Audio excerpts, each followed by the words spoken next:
முடிச்சு கட்டுருவாங்களோன்னு நினச்சி முழிச்சிட்டு இருக்கிற ஹார்ட்டை பார்த்து நான் ஒன்று சொல்கிறேன். நான் உன்னை முடிக்கிறதுக்காக தான் அந்த கறிக்கட்டியே தூக்கிட்டு போகிறேன்னு பார்த்தா அங்கே நம்ம சித்தப்பா ஆல்ரெடி முடிச்சிட்டாரு. சித்தப்பாவே முடிச்சிருச்சுன்னு சொல்லிட்டு ஸ்லோ மோஷனில் விட்டுட்டு நாங்கள் போய் ப்ரிப்பேர் பண்ண ஆரம்பிச்சிட்டோம். ஸோ மசாலாவெல்லாம் அரைக்க ஆரம்பிச்சிட்டோம். அரைச்சிட்டு அடுத்தபடியாக எங்கள் மாமா இருந்துக்கிட்டு ஆல்ரெடி எண்ணெயை ஊற்றி கருவேப்பிலையை போட்டு மசாலாலாம் எடுத்துகிட்டு வந்து வச்சுட்டாங்க. என்னடா நம்மளோட வேகமாக இருக்காங்கன்னா எங்கள் அம்மா அதுக்கு மேலே கறியவே எடுத்துகிட்டு வந்து போட ஆரம்பிச்சிட்டாங்க. போட்ட உடனே தெரிச்சிருச்சு, நம்ம மேலேயே விழுந்துருச்சு.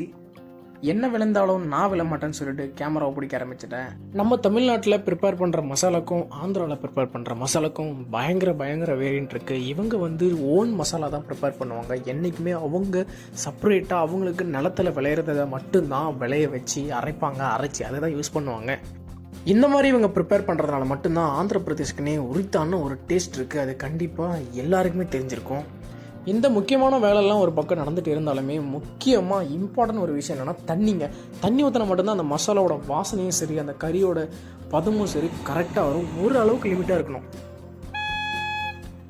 இந்த ஹாட்டான ஒர்க்கில் அண்ணன் கூலாக குல்ஃபி கொடுத்தாரு. அண்ணன் குல்ஃபி மட்டும் தான் இருக்குன்னு கேட்டு தம்பி எல்லாமே இருக்குது பாருங்கன்னாரு. ஓகே, நம்ம குல்ஃபி தான் மெயின்னு சொல்லிட்டு குல்ஃபியை வாங்க ஆரம்பிச்சிட்டோம். ஸோ இந்த மாதிரியான பர்ஃபெக்டான டைமிங் நமக்கு அமைஞ்சிருக்கு. ஸோ என்ஜாய் பண்ணுங்கள், ஹாப்பியாக இருங்க. நம்ம H2 vlog கண்டிப்பாக சப்போர்ட் அண்ட் கீப் வாட்சிங்.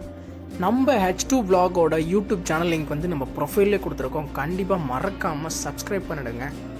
Thank you guys. இது உங்கள் H2 vlog.